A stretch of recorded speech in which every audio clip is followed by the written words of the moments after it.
Good evening, and thanks for joining us tonight. I'm Bonnie Silkman. First up, a step toward improvement for the city of Portland. City commissioners today voted on a spending package for a $62 million budget surplus. More than $7 million of that money is dedicated to public safety, and that includes hiring more police officers, investing in body cameras, and new training and hiring procedures. Another big portion, more than $18 million, is aimed at helping people experiencing homelessness. The money for homelessness services passed by City Council today. That's part of a joint investment with the county. Tonight, Fox 12's Audrey Weil spoke to nonprofit leaders who work with those living on the streets to see what they think about how this money is being spent. I spoke with the executive directors at Blanchet House and Union Gospel Mission. Both are applauding the city and county for working on this together, emphasizing the importance of added shelter space and outreach work. The city of Portland and Multnomah County are splitting the cost of a $38 million investment in homeless services that will add 400 new shelter beds and expand outreach and behavioral health services in high-impact areas like Old Town.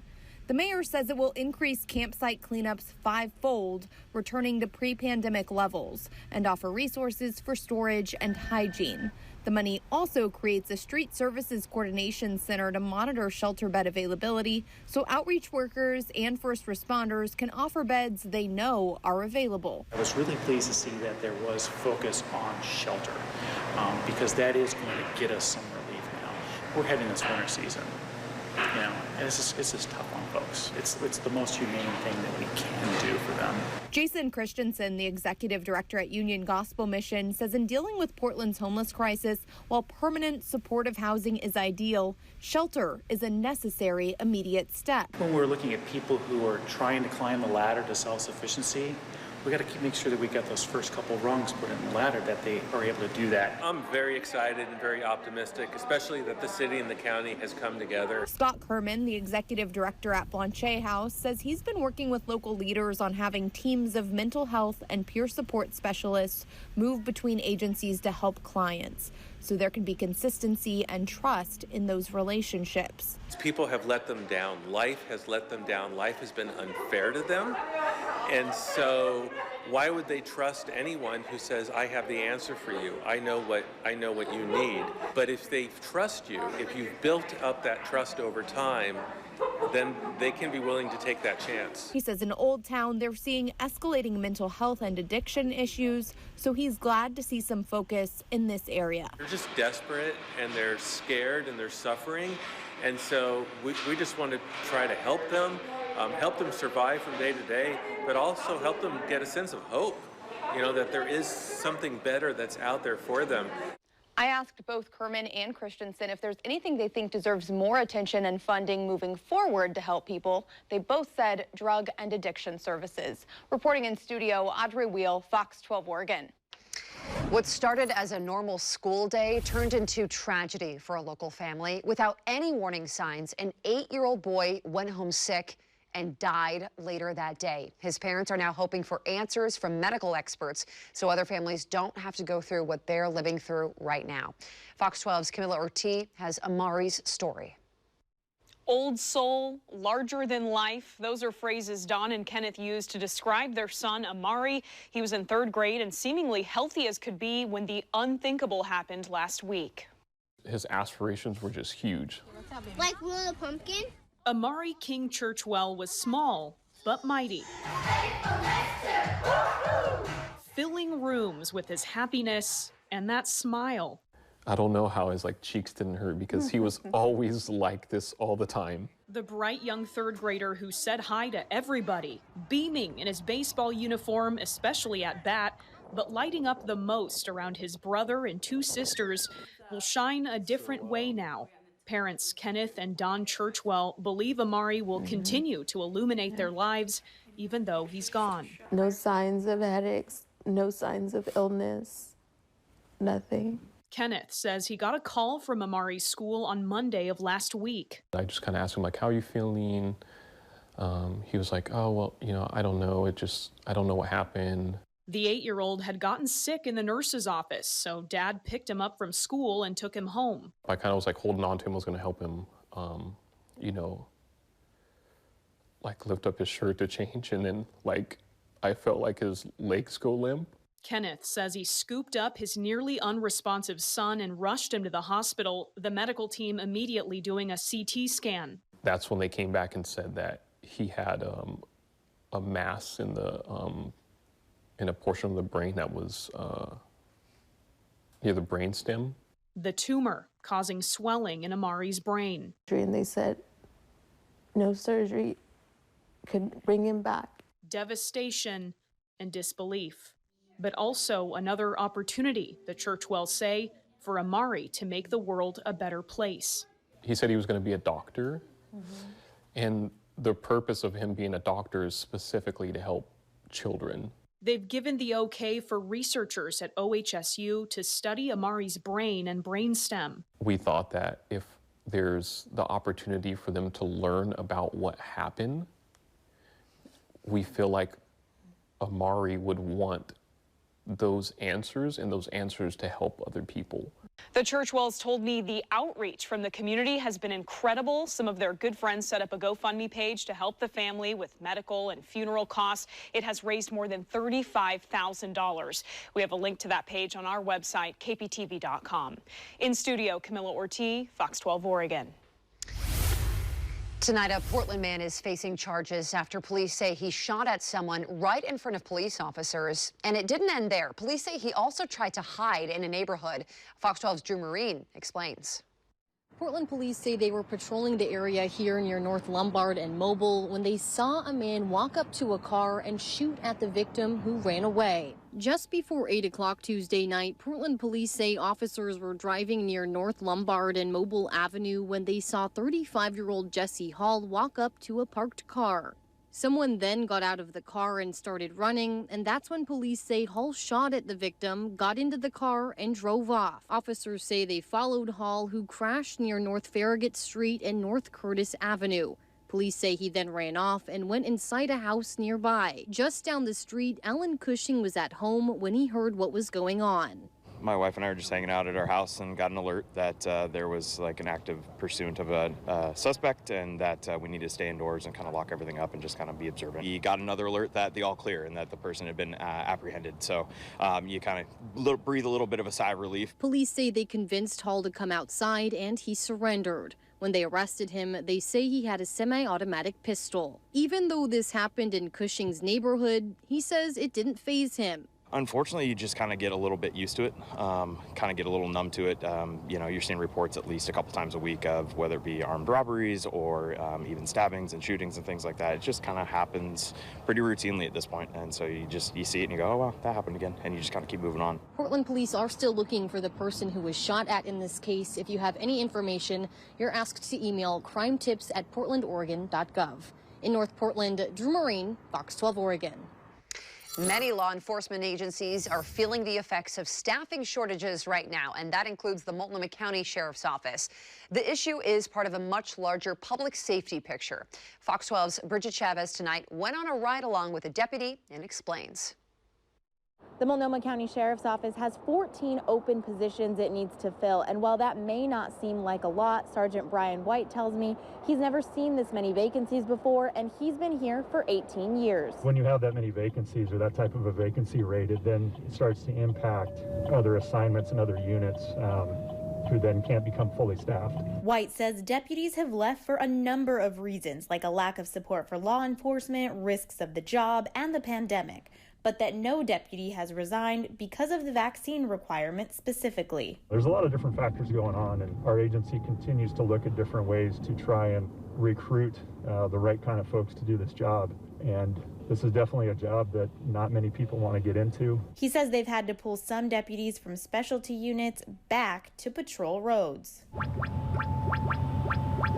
But it's not just the sheriff's office struggling with staffing. White says the shortage is having ripple effects because law enforcement numbers across the board are down, and they work closely with other agencies like the Portland Police Bureau, Gresham PD, and the Port of Portland. We help each other out as much as possible, but as our vacancies continue to mount, and these other agencies do as well, while the desire to help doesn't go away, your actual ability to be able to do so does go down quite a bit. The Sheriff's Office Marine Unit staff has also been reduced, and while they still operate year-round, they're stretched thin because the Port of Portland's rescue boat is out of service for the time being. The port says it's short-staffed because of the COVID-19 vaccine requirement, and it's focusing on the airport itself. That's one less life-saving resource that's available. Not having resources from a fire department there who have advanced training and first aid and that sort of thing certainly makes the overall public safety component and response to those calls much more challenging. White says right now response times haven't been affected. They're still averaging about 5 to 6 minutes per call. In Troutdale, Bridget Chavez, Fox 12 Oregon. All right, Bridget, thank you. Now it is time to talk about our weather with Chief Meteorologist Nelsen, and we're wrapping up a pretty successful day because it was dry. That's right. In November. So a dry day where, you know, it's reasonable temperatures, low 50s. It's not 35 degrees. East wind was blowing, but it was a little windy, it's not too cold, though, at least, yet. That'll come in December, I'm sure. A lot of thick, high cloud cover overhead. We expected that, and that will keep the temperature up tonight. In fact, we're running warmer at this time compared to this time tonight compared to last night at 11 o'clock. Boy, some of those peak gusts, though, especially central on the east side, 32 at the airport, 37 up in the West Hills, 40 there going over the Glen Jackson Bridge and then southeast Portland. And then, of course, you get the real strong wind earlier today, 72 Crown Point, 78 Rooster Rock, and 56 in Corvid. So plenty of wind, just a sign of the east wind season ramping up. It's pretty much mid-November to late February is the big east wind season. It's a seasonal wind that comes out of the Columbia River Gorge. All right, so tonight, mostly cloudy and breezy. The breezy is mainly on the east side of town. Warmer. So last night or early this morning, it was 35 in Portland. Tomorrow morning, about 40. So cloudy, pretty gray in the morning. There could even be a shower right away when you get up, but the real rain is coming up later in the day. We'll let you know how long that's going to last, Bonnie. And also the weekend is right around the corner. Hard to believe it's the second to last weekend of November, and we will have that forecast on the way. Sounds good, Mark. Thanks. A school going back to in-person learning for a little while, and that's because the kids are out of control. We're hearing from a student there who says she was attacked for the first time ever at school. What she thinks is the issue and how this district is working to solve this crisis. And not so fast. OSHA's COVID vaccine mandate for businesses has been blocked. We're hearing from a local law professor about what he thinks will now follow.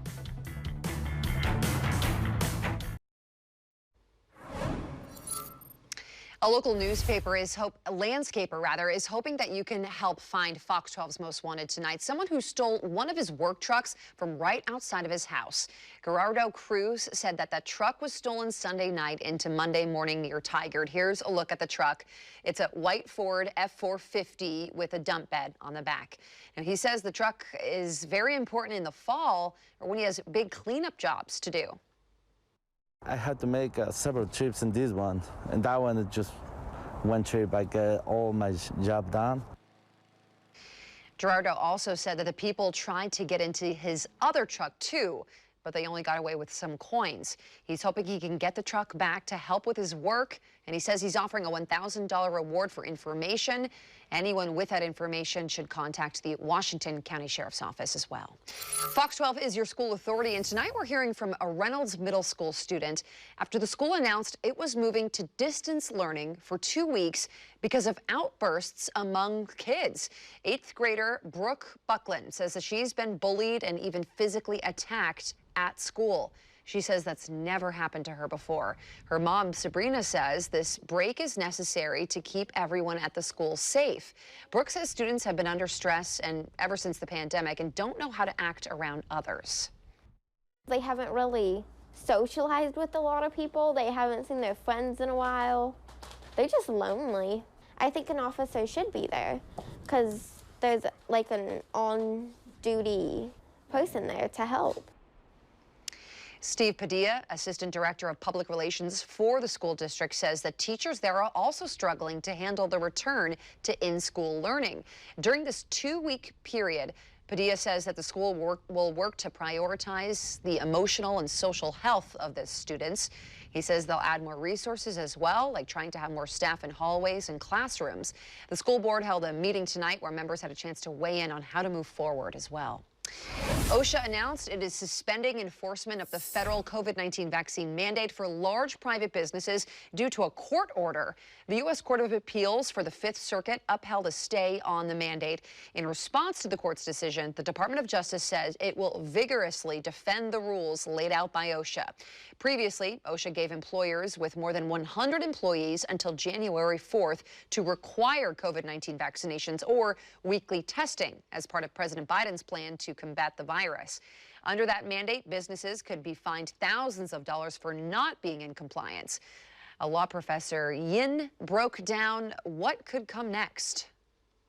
If the litigation works its way through, and let's say, the possibilities are that the Supreme Court takes the case, or a bigger group of the entire Fifth Circuit could decide to rehear the case, and they could decide that, hey, that group of judges who stayed the mandate, we don't think that their analysis was right, in which case they would undo the stay, they would dissolve the stay.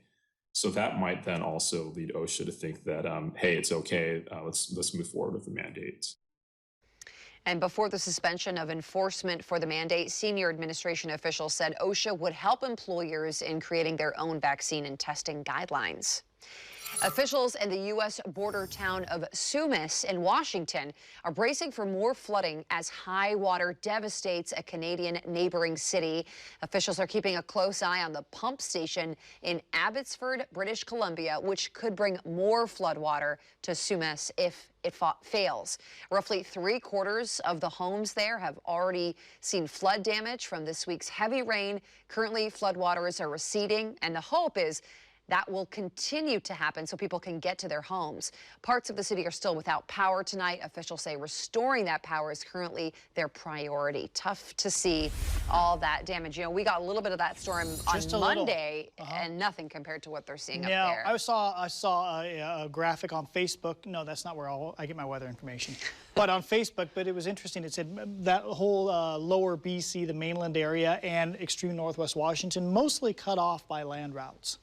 Gotcha. So, which is pretty amazing. A few million people there. Yeah, so. And right before the holidays and everything. Yeah. So here's a live view from our Mary Hill tasting room and bistro camera on the Columbia River. The tugboat just went by there. 48 degrees, definitely warmer this evening. We've got a little bit of an easterly breeze still blowing. Still windy out near the gorge, but elsewhere not excessively windy. But between the cloud cover and the breeze, it's just significantly warmer. Some places 10 degrees or more warmer than last night at this time. So we're going to stop right around 40, no frost.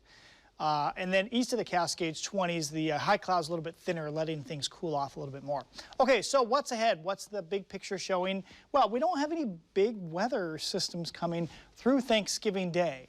We'll see about after that time, but that's beyond our 7-day forecast. So tomorrow, mainly cloudy, less wind, sprinkle possible during the daytime, but as we head towards the latter part of the day, 3, 4, 5 p.m., it's looking pretty wet to me. But the payoff is this weekend looks mainly or all dry, just typical late November temperatures. In fact, nothing's interesting the next week temperature-wise. Lows 30s to low 40s, highs around 50. So there's this weather system out here, but we've got strong high pressure that's slowing down the advance of this thing. It's still, actually, the bulk of the rain still back out in here. And that moves onshore late in the day tomorrow. We're getting that easterly wind through the gorge because of that high pressure. The air is rushing towards the low. All right, so tomorrow morning, there could be showers right away when you wake up. That is a possibility, but it's really more about the afternoon. The other thing we're watching tomorrow evening and tomorrow night, this is the first time this season we've seen temperatures near freezing in the upper Hood River Valley, up around Parkdale. Small area, I know, but if you live there, first time you might get close to freezing rain on the roads, for sure, maybe on the trees. Same thing up in Trout Lake, Washington. Later in the season, as things cool off, we'll see that chance for freezing rain and snow spread lower into the Columbia River Gorge. But then by the time we get to Friday morning, the rain is mostly gone, and that leaves us with partly cloudy skies during the daytime Friday. Saturday, partly cloudy. Look at this, Saturday. If this is correct, Saturday, fantastic fall day coming up. All right, so your Thursday forecast at the coastline looks, well, kind of wet. I think it'll be turning wetter as we go through the day. Temperatures low 50s, gusty south wind picking up as that system comes through. Not a powerful storm, but breezy. And in the valleys, cloudy with afternoon rain picking up. Temperatures right around 50 or so. In the Columbia River Gorge, breezy east wind, gusts 30 to 40. It'll back off as we go into the afternoon, but highs only in the low 40s, even down at river level, only about 45 degrees, and like I said, cooler higher up. Afternoon rain and snow showers mix. The snow level very high, I think about 5,000 or 6,000 feet. So bare roads all day through the passes. There will be some snow late tomorrow night, very late, and into Friday morning over the passes. Afternoon shower in eastern Oregon and breezy. Temperatures in the 40s. And then here's your Thursday forecast for the Portland metro area. Basically, it turns rainier as we go through the day. Temperatures only around 50, which is, I guess, normal for this time of the year. And after the showers end early Friday morning, Bonnie, I think we're in good shape with pretty much dry weather from midday Friday all the way through midday Monday. So that's 3 days there. And then one more shot of rain before we get to Thanksgiving. That's Monday afternoon through Tuesday. Thank you so much.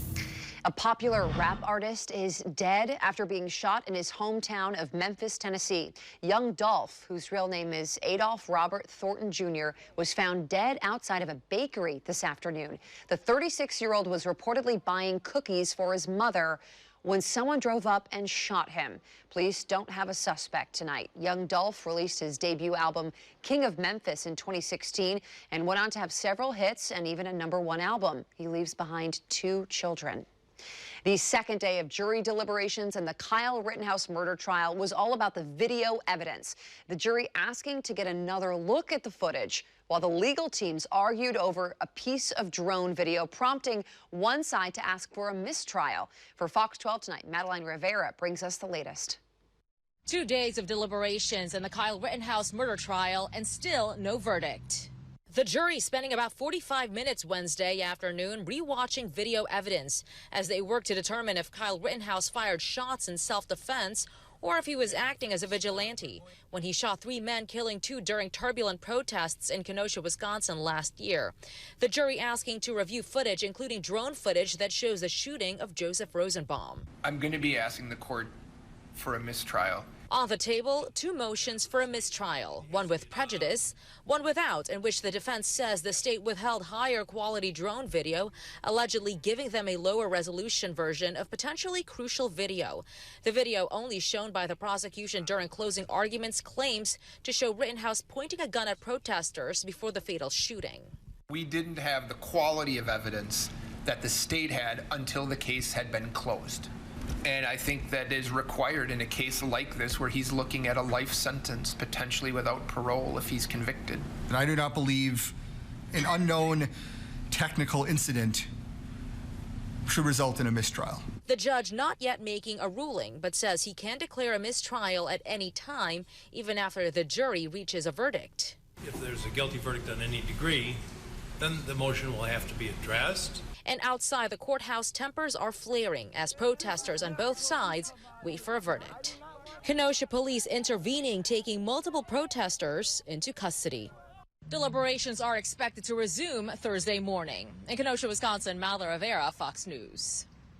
Getting into the giving spirit, Fox 12's Nick Krupke is tagging along with the Portland Winterhawks, who take some local kids shopping for the holidays. What it means for everyone involved. That story's coming up. Members of Portland's junior hockey team and the Winterhawks Booster Club teamed up with the Sunshine Division once again to make sure local kids aren't without for the holidays. For Fox 12 Tonight, our Nick Krupke was in North Portland and has their story.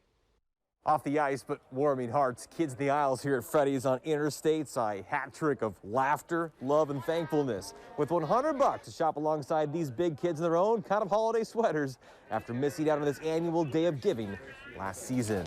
All right, you lead the way, buddy. How's that feel? Good. Pretty good? Yeah? I think that's the one. It's fun. No, I love kids. It's fun. What's cool about hanging out with a dude like Dante, man?